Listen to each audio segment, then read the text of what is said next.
Hello, Ray Phoenix here, and this is Gremlins for the Atari 2600. This game's actually an unexpected masterpiece. This game's quite fun, actually. You play as, I don't know, some guy that has parts of his head missing. Or he has a see-through head. I can't see a brain there. I'm implying he's probably an idiot or something, like he's brainless. Well, actually, you control him, so you're pretty much the puppet master, and he's just a puppet on strings. But again, so is every other video game character.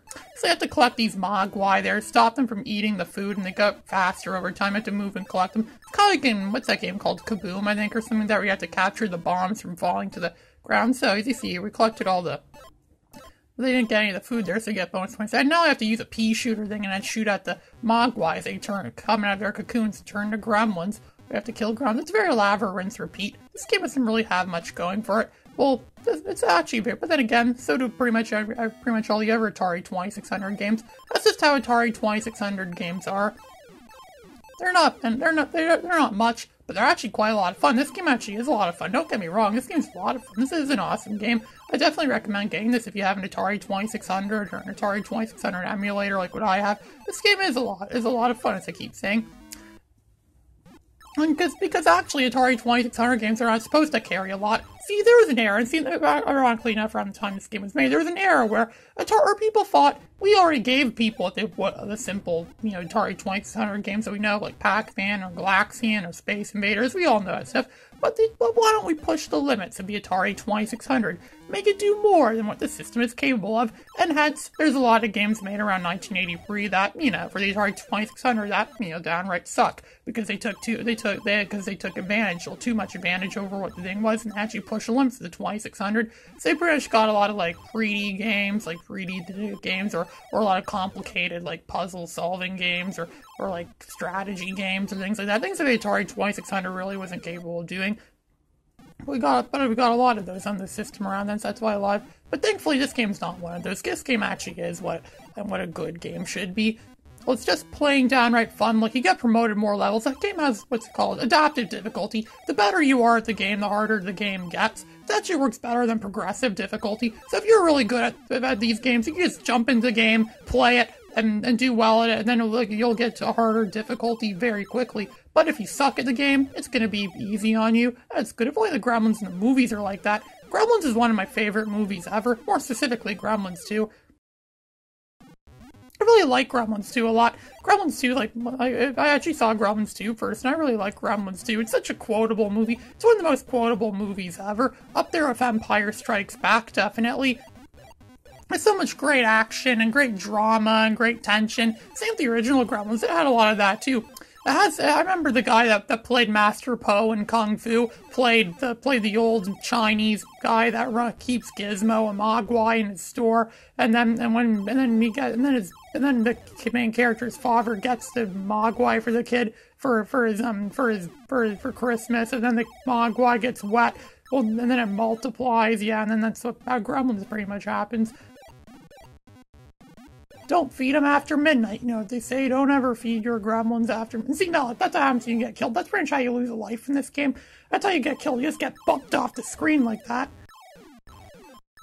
Yeah, getting bumped off the screen. Doesn't look like much, but again, it's an Atari 2600 death scene, and the system wasn't really capable of doing much. They wanted to keep the games mostly kid-friendly, because games didn't have ratings back in these days, so pretty much every game on this system was kid-friendly, except for those, those what's it called, Mystique games, they're called, we all know about those.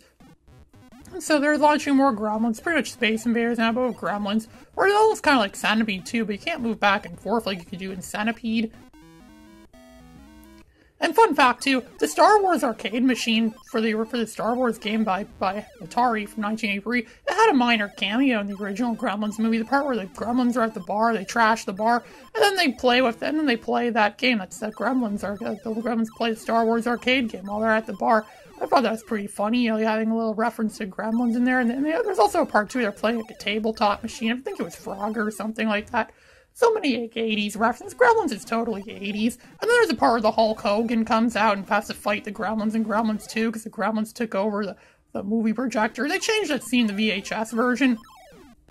where instead they take Gremlins take over your TV, and then they have to get John Wayne to come and shoot him out of there. And the novelization version, there's a part where the guy writing the novel gets locked in a closet somewhere, and the brainy gremlin has to go to the typewriter, and he ends up writing a whole paragraph about himself, about gremlins are the superior species, and they deserve to rule the world. But then the typewriter guy gets back and fights back, and then it goes back to the novel. I didn't know it was possible for a novel to get interrupted like that. I mean, TV gets interrupted all the time by all sorts of news reports for all sorts of things.